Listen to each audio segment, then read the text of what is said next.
Good afternoon, everyone, and thank you for joining us this afternoon on Gender Day here in the UAE Pavilion.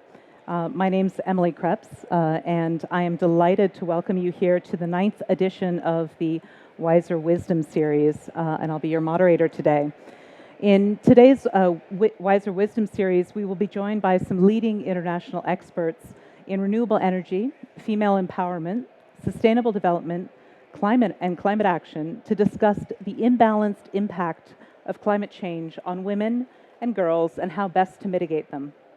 Before we open the panel discussion, we are honored to welcome Her Highness Sheikha Shama bint Sultan bin Khalifa Al Nahyan to deliver a keynote address. Good afternoon, everyone. It is an absolute pleasure to be joining WISER again. As we are all aware, climate change and humanitarian crises across the globe have affected humanity as a whole, but the greatest impact has been on the female population, particularly those in vulnerable communities. In fact, 71% of the 1.3 billion people currently living in poverty are women. Over the past few years, the impact of these challenges has created many barriers for women and girls in terms of access to education, necessary healthcare, and overall safety.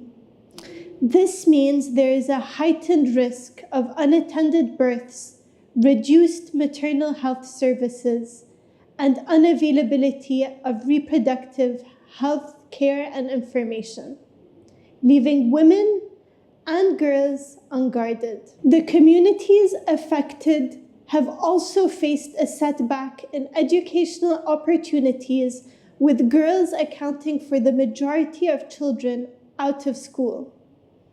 This is a great concern as schools provide a safe and healthy environment for these young adolescents.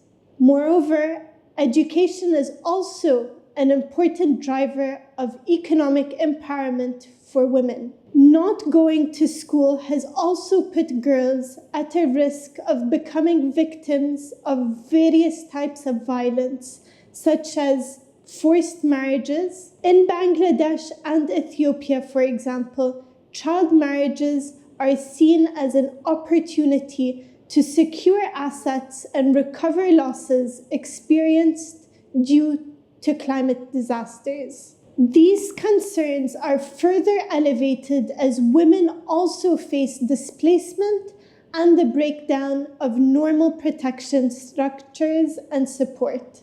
I'm sure everybody here is aware of the recent climate-related floods to hit northern Pakistan. This has left thousands of women and young girls homeless and unprotected. So what is it we can do by engaging our local communities and at an international level to support and empower these women? First, we must recognize that women may be at a higher risk of being impacted, but they are also a powerful force that can drive solutions. I am a firm believer that education is the start of every great journey, and that is precisely what we need to be providing to those communities. It is important to note that the impact of climate disasters and humanitarian crises has affected mostly developing countries with large rural areas. Within these areas, agriculture and farming are a big source of income, with many women already working in these fields.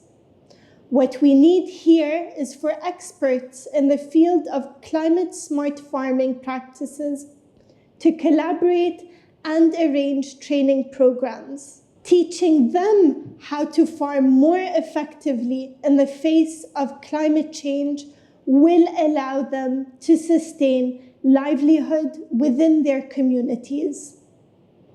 This has been proven through examples such as a group of women in rural Sudan who successfully formed the first ever Women's Farmers Union to improve food security in their communities during a drought. This goes to show that in times of crisis, women can step up to lead their communities and provide safety for their families. This brings me to my second point.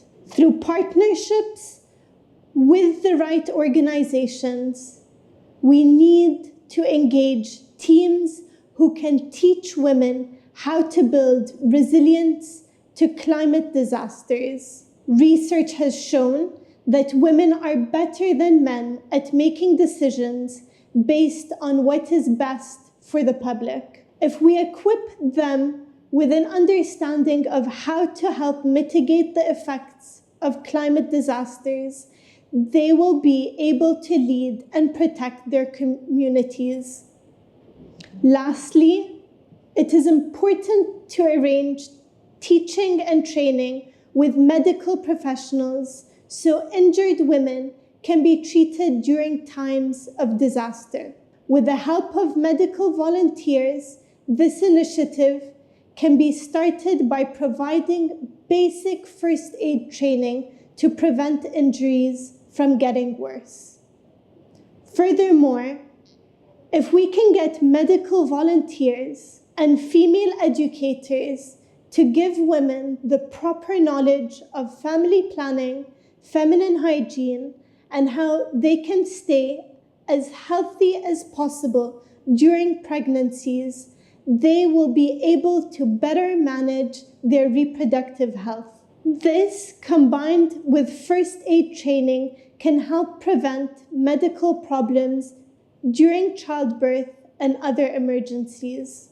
Now that we have discussed what women in these communities are capable of, let's talk about how women across the globe must also be empowered to drive these initiatives. We need to be a voice for change. At a national and local level, women should be a part of decision-making process regarding the allocation of resources for climate change initiatives. This is crucial to ensure women's priorities and needs are being reflected in development planning and funding. This includes ensuring feminine hygiene products and family planning supplies are available to women with the relevant information. At a global level, funding organizations need to consider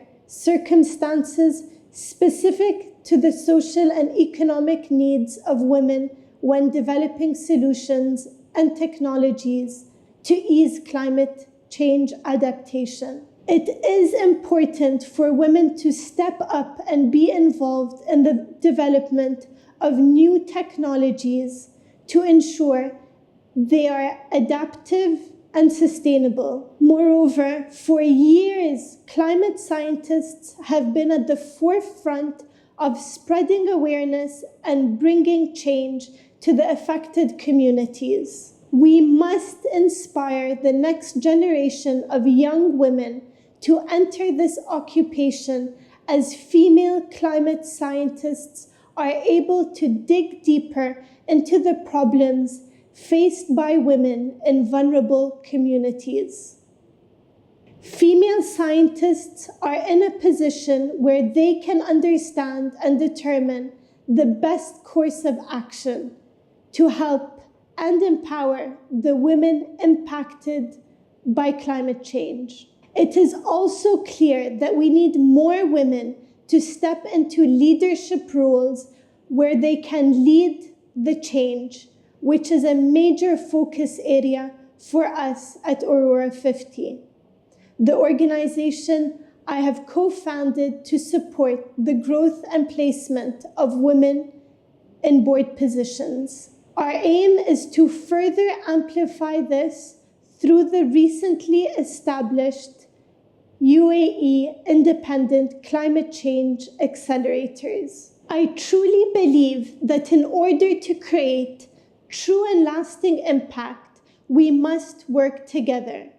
And this is a core mandate for the UAE's climate change accelerators, which will bring together stakeholders from across the public and private sector to enable collaboration, cooperation, and innovation. By engaging the local ecosystem while securing valuable international partnerships, we will create a shift that will bring us closer to our shared goal of achieving a safer and more sustainable future for all. I hope all of you here today will be a part of that shift. Thank you.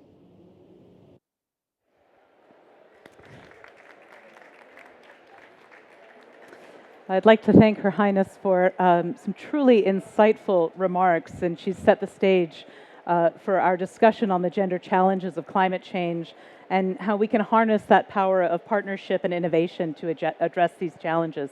So I'd like to invite my panelists up to the stage.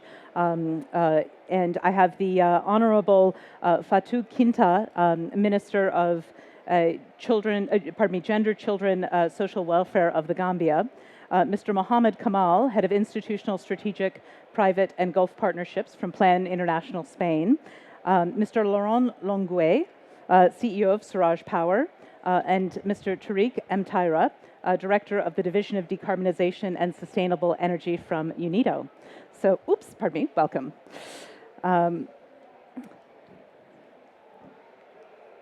So, Minister, I would like to start with you.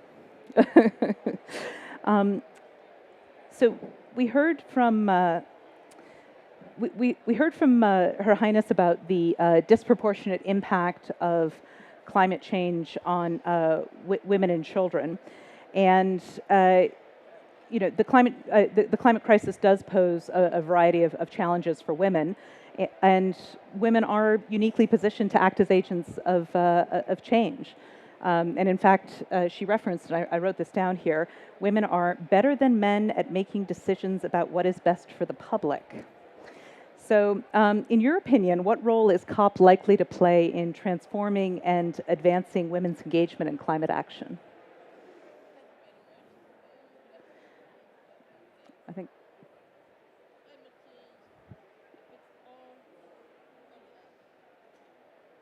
One moment, please.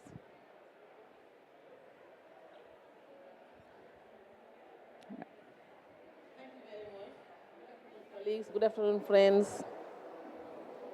Climate change affects all, but because of the existing gender inequalities, the impact on women and girls is greater.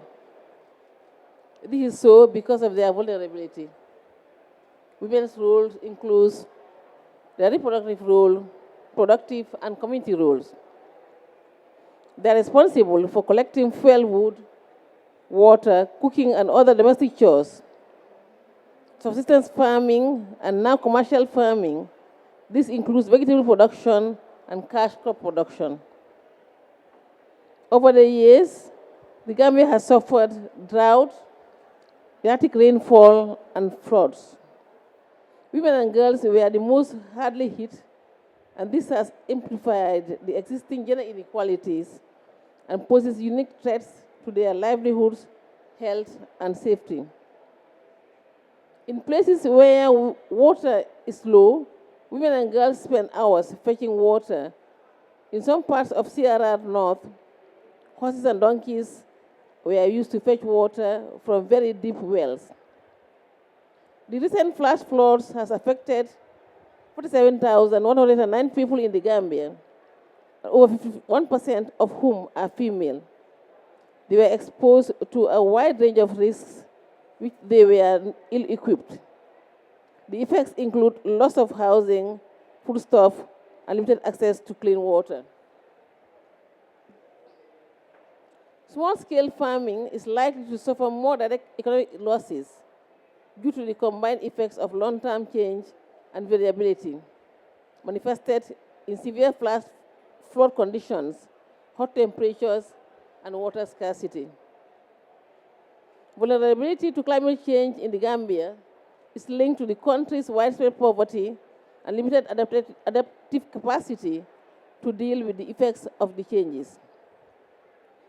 Gender disparities are evident in land ownership, as women do not own farmland. They only have access to farmland. This makes them more vulnerable to climate change.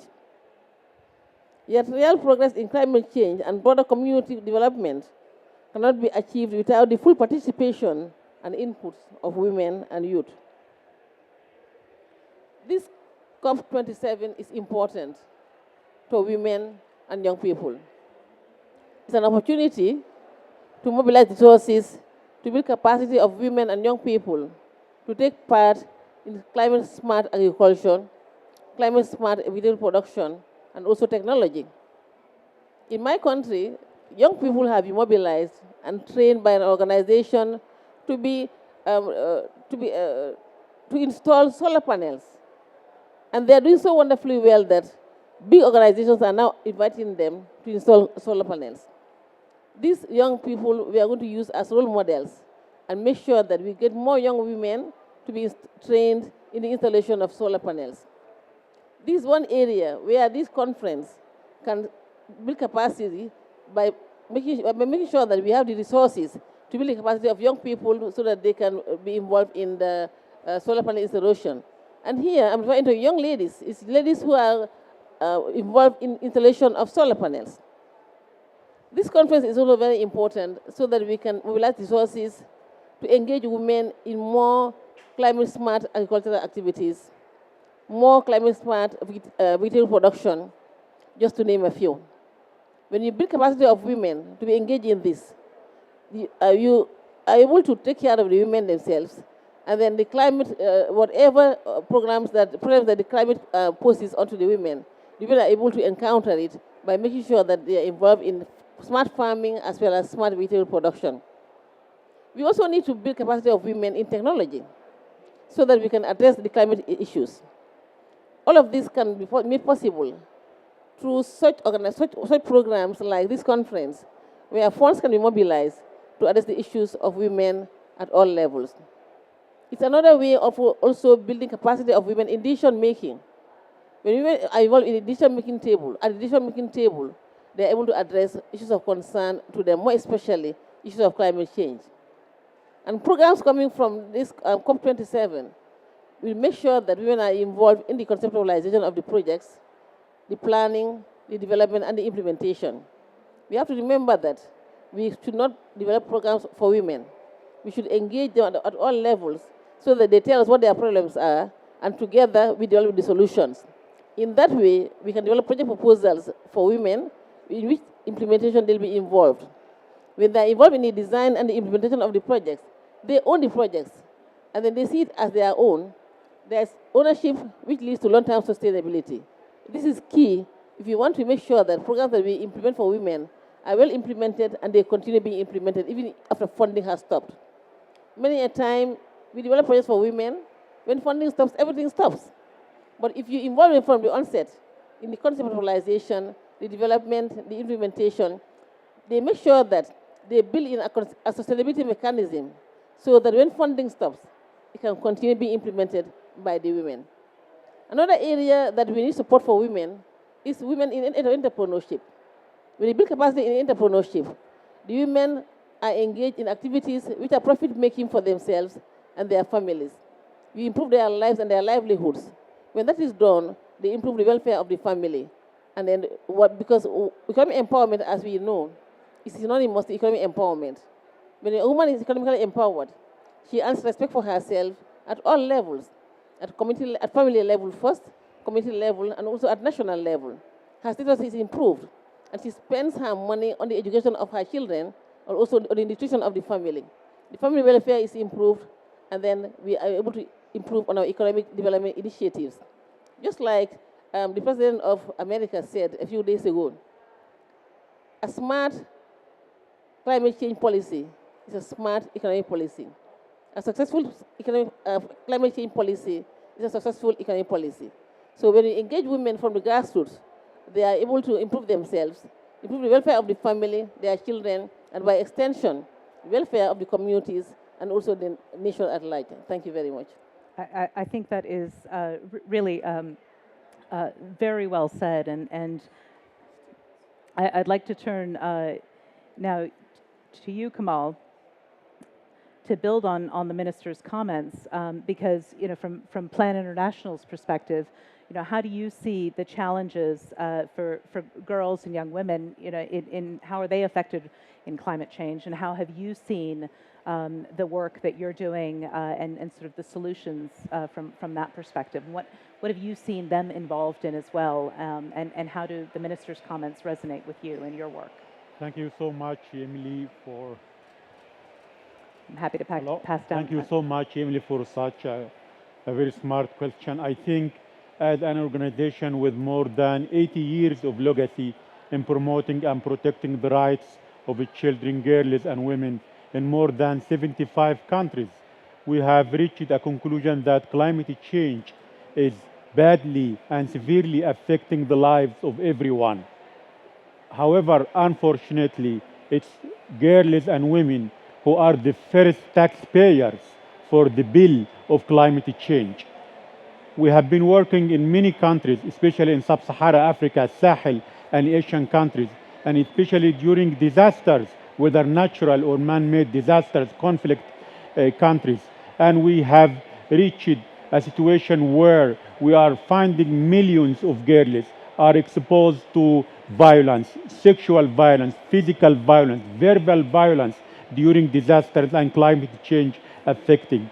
We have found a lot of girls who are becoming victims of prolonged droughts that have forced them to stay for many days without access to basic foods and in a very bad situations of food insecurity. We have found a lot of girls and women who did not have access to education and basic health services, and they have been forced to stay at home to help with the house chores based on the assumption or male-dominated assumption that girls and women should sit at home to help with the family affairs. The situation is unfortunately is increasing heavily in many countries, especially in Africa, in some of the countries in Middle East, such as Yemen, Syria, Iraq, and all those countries.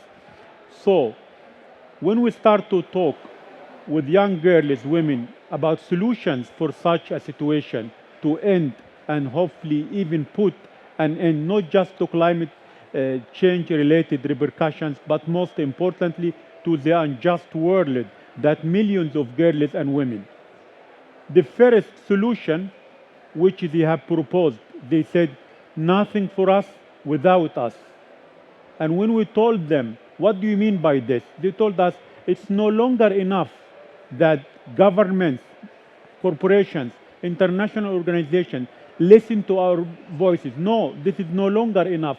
We need to have a safe, inclusive seat at the decision-making table.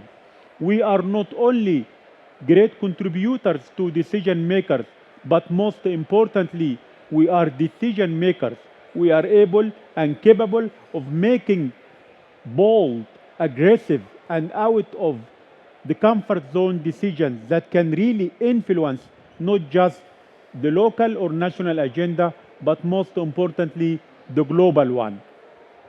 And I remember here a 15-year-old girl called Fatma from Sudan who has benefited from one of our projects where we have supported them to access clean and renewable energy in collaboration with some of the partners, including Masdar.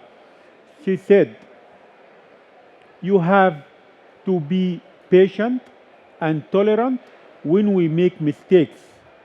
Don't wait for us to make mistakes and say, oh, come on, you girls and women are making mistakes. We should no longer listen to you. You should have a culture and mindset shift when it comes to making mistakes, because we are learning, and by mistakes, we are also developing innovative solutions. So I think the first solution from our own point of view is investing in girls' leadership, is strengthening the resilience, agency, and here I am not saying building because girls and women have a strong resilience and agency. We just need to give ourselves the time, space to discover this. The second solution, investing in education, as Her Highness Sheikh Shama bin Sultan said, education. We really need to invest in inclusive education. We really need to make school curriculums gender transformative. And by gender transformative, I mean curriculum, information that can really challenge the gender stereotypes. We are in 2022 and we are still seeing some curriculums talking about 50% should be women and 50% should be boys. This is no longer enough. We really need to tackle the root causes of gender inequality.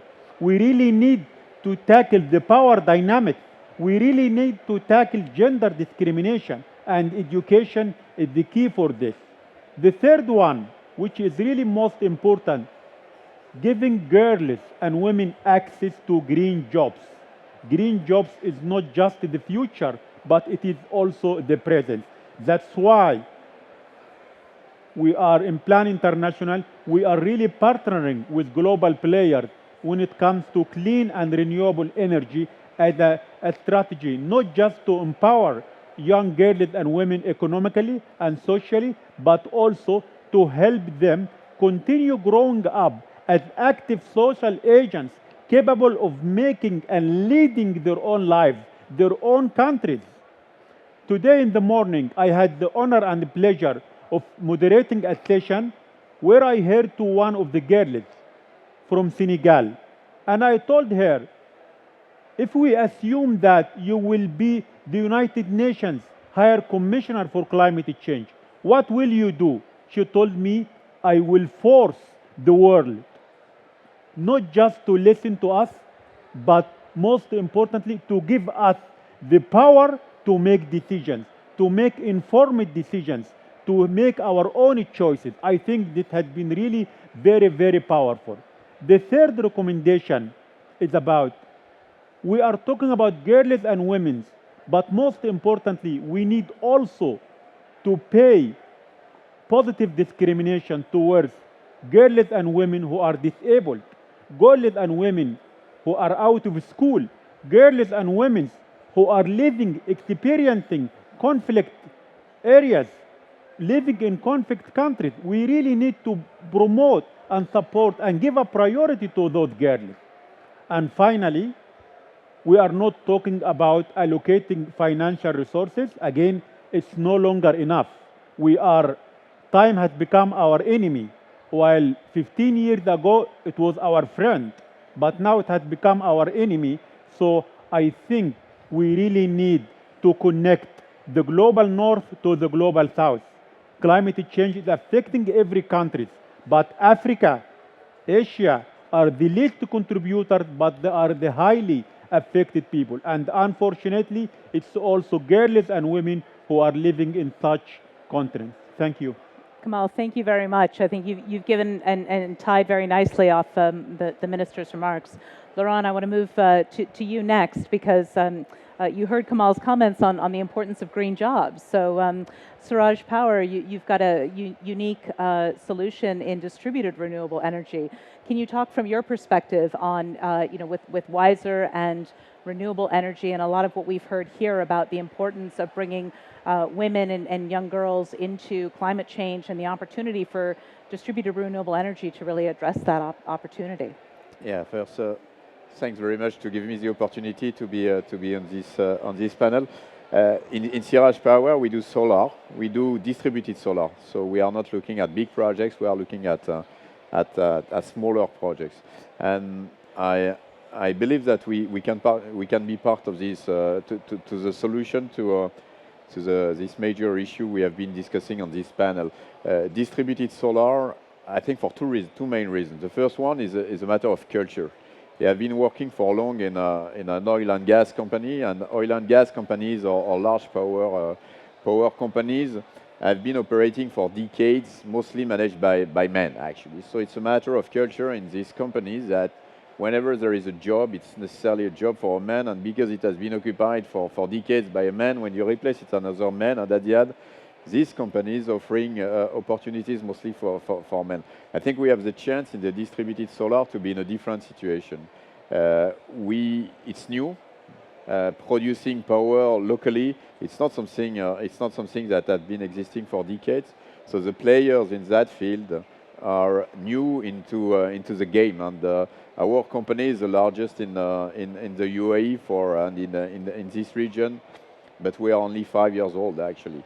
So we are not a company operating for decades with people occupying always the same position, and actually I think we are succeeding in giving more opportunities for women to occupy positions that they would not necessarily occupy in larger companies. I have in my team some business developers, women business developers, pitching and going, visiting potential clients and talking to maintenance manager about how to connect a solar system to their electric network, how to get benefit out of it. We have the same in the maintenance. The person in my team in charge of performance monitoring is a woman. I'm sure it would not have happened in a large, old-fashioned kind of company. So I think that's the first reason why I believe distributed solar can contribute to it. The second is more in terms of the way distributed solar is structured. It's a local business. We are based in UAE, we are now operating in Saudi, we are operating in Bahrain, but we are not operating from UAE. You don't have a big headquarters with all the people and then small affiliates here and there. It's a very local business, and when you develop and when you see how it works in most countries about distributed solar, it's local companies, it's local players, and it's people on the ground. And so I think it's another way to give more opportunities for people on the ground, and people on the ground, in a lot of cases, are women. It gives more opportunities for women to take job in that field. So that's really the two areas I wanted, the two ideas I wanted to share with you today. So new business models offer opportunity. New business models in local areas offer opportunities to think differently, to bring more women at the table, and potentially bring women into industries where they haven't always been. Yeah, wonderful. Well, Tariq, let's move to you and your work at UNIDO. UNIDO supports countries to industrialize in ways that foster digital and green transitions and accelerate progress with the UN Sustainable Development Goals. So we've touched on topics that focus on a lot of those SDGs. So how do you see the green transition and renewables tackling some of these gender impacts of climate change, and what does UNIDO do to address some of those? Thank you, Emily, and it's really a pleasure and honor to be here with you, and a privilege, I have to say. And I will come back to the word privilege because Her Excellency, Her Highness Sheikh Shamma touched on the core and fundamental issue, the big elephant in the room that we often talk about when we talk about gender just climate transition and energy transition, or gender just energy transition and climate action. And it is fundamentally comes down to the inequality of access to power and resources, which Her Highness really pointed to in different ways and in different ways. And when I talk about unequal access to power, it's not only power in a physical sense, but also power in terms of power to exercise agency and to determine the norms and the standards that and decisions at different levels of societal decisions that influence the lives of individual human beings on this earth. And I think this distortion, sometimes I feel really embarrassed to be on this platform because I'm privileged because of this distortion, me and my fellow men here. And I think all of you here sitting probably know the challenges and the solutions better than all of us. So I have to apologize for that perspective, but this is the reality. And now, going back to UNIDO, fundamentally, I think the work we do as a specialized agency of the UN system, focusing on inclusive, and I say the word inclusive and sustainable industrial development, is particularly to tackle these distortion in power and access to resources through economic empowerment and energy access and some of these solutions. And there are two perspectives that we have learned over the last 10 years of working on this arena. One is that you cannot really deal with these issues unless you reframe the interventions around the needs and perceptions and understanding of the constituency that you're targeting for. So historically, we used to design energy solutions that are sort of universal in nature, and you come and try to transfer the technology to a local context, and it doesn't work. It doesn't really work because you have to understand and couple it with the needs and the experiences and the challenges that women and young girls and boys face in their context. Particularly, for example, on energy access, we have realized that it's not enough to talk about energy access as a delivery of energy services, but it is about an economic empowerment tool to help and build resilience in local communities, create economic opportunities for women and men in disadvantaged communities, to build resilience against climate change. So energy access is no longer a mitigation solution, but it's also an adaptation solution to climate vulnerabilities. We have seen it in the data that communities that have better sort of access to power for irrigation, for agriculture, they can cope with the impacts of climate impacts like floods and because it gives them also margins and buffer zones. The second dimension I wanted to touch upon in terms of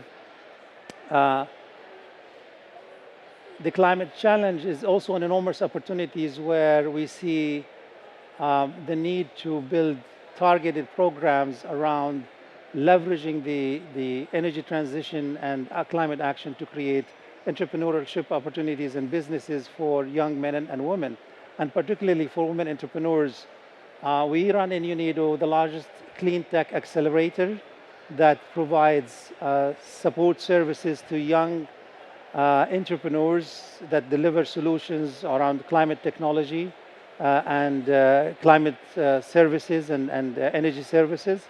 And we found that more often, if we do not have a gender lens on the design of these programs, we don't get enough women participant in these programs. So we had to readjust the programs to make sure that the methods and tools we use are sensitive to the needs and participation of women in these programs by addressing some of that distortion I referred to earlier around power and access to resources. So these are some two entry points I wanted to point out. I think there's an enormous scope of opportunities. The third one is we see also distortion in terms of the role of women in shaping the energy transition as a technology change process. That distortion happens also because of early access to science, engineering, and technology training and skills. So you, for example, if you look at higher value addition activities in terms of product design, engineering, and in terms of lower value activities in terms of recycling, for example, or collection of, if you talk about environmental protections, it's 80 men here and 80% women here. So we need to reverse actually that equation. We need to really shift, and that is also requires bringing on the table actors that deal with science, education, training, engineering, and bringing it a higher percentage, as mentioned earlier, in terms of bringing more women engineers into the field of energy transition and circular economy and climate action. Well, I think there's a lot to unpack there. I do want to make a comment to say, it's important to that you recognize you are allies. So Yes. I'm putting that in my list of conclusions here is that it is important to have allies there, and it is. And I think Kamal, you said it that it's important that women and girls have a safe and inclusive seat at the table, but it's also important that there are allies at that table as well. I think this has been really insightful to have so many different lenses in this conversation. We're going to conclude our ninth edition of the WISER Wisdom Series, and I'd like to thank the Minister, Tariq, Laurent, and Kamal for this kind of vast insight here. My takeaways are engage at all levels, challenge the mix of roles, and do you see enough women in one role versus enough men? I liked your 80-20 comment there. Think about the technology mix. Are you focused too much? Are there too many men and boys in digitalization and too many women in the non-digitalization part of achieving some of these SDGs and such? And then the education component, I think, has come out in every single one of the points that has been made. And so I think there's education for all of us at every level. So look forward to continuing the conversation, and pleased to have allies, pleased to have experts, and thank you so much for joining us. Thank you.